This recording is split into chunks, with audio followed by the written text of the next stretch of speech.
Taste the Daily.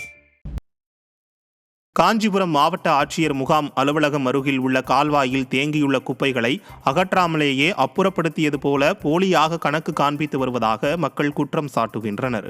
திருப்பருத்தி குன்றம் வழியாக செல்லும் இக்கால்வாயில் சேர்ந்துள்ள குப்பைகளை திமுக மாநகராட்சி நிர்வாகம் நீண்ட நாட்களாக அகற்றாததால் டன் கணக்கில் குப்பைகள் மிதந்து கொண்டிருக்கிறது.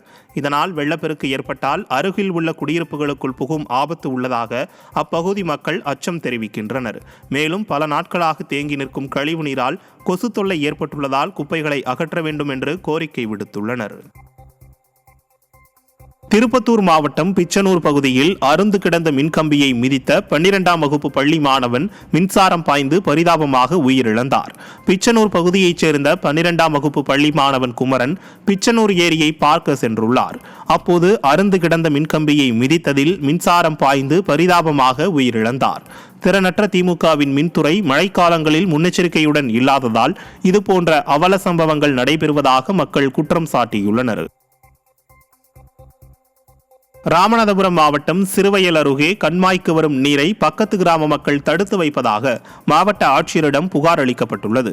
கடம்பூர் கிராம விவசாயத்திற்கு கொடிக்குளம் கண்மாய் நீர் பயன்பட்டு வரும் நிலையில் அந்த கண்மாய்க்கு வரும் மழைநீர் கால்வாயினை சிறுவயல் கிராம மக்கள் தடுத்து நிறுத்துவதாகவும் அதனால் தங்களது கிராமத்தில் விவசாயம் முற்றிலும் பாதிக்கப்படுவதாகவும் கூறி கிராம தலைவர் தர்மராஜ் தலைமையில் 100க்கும் மேற்பட்டோர் திங்களன்று மாவட்ட ஆட்சியரிடம் புகார் மனு அளித்தனர். திருவள்ளூர் மாவட்டம் பழவேற்காடு அருகே பெஞ்சல் புயலால் கடல் சீற்றம் ஏற்பட்டு மணல் திட்டுகளாக மாறிய சாலையால் பொதுமக்கள் கடும் அவதியடைந்தனர். பழவேற்காட்டிலிருந்து காட்டுப்பள்ளி செல்லும் சாலையில் கருங்காலி பழைய முகத்துவாரம் பகுதி முற்றிலுமாக சேதமடைந்ததால் வடசென்னை அனல் மின் நிலையம், துறைமுகம் உள்ளிட்ட பல்வேறு பகுதிகளுக்கு சென்று வரும் மக்கள் அவதியடைந்தனர். இதனால் 40 கிலோமீட்டர் வரை சுற்றிச் செல்ல வேண்டிய அவலம் ஏற்படுவதால் சாலையில் குவிந்துள்ள மணலை உடனடியாக அகற்றவும் மேம்பாலம் அமைக்கவும் ஸ்டிக்கர் ஸ்டாலின் அரசுக்கு மக்கள் கோரிக்கை விடுத்துள்ளனர். தர்மபுரி மாவட்டம் பாலக்கோடு அருகே மழையால் வீட்டு சுவர் இடிந்து விழுந்து தரைமட்டமானது. பாலக்கோடு அருகே பி கொல்லப்பட்டி கிராமத்தில் மூதாட்டி ஒருவரின் வீட்டு சுவர் இடிந்து விழுந்து சேதமானது. இதில் வீட்டில் இருந்த பொருட்கள் சேதமடைந்த நிலையில் நல்வாய்ப்பாக உயிரிழப்பு ஏதும் ஏற்படவில்லை.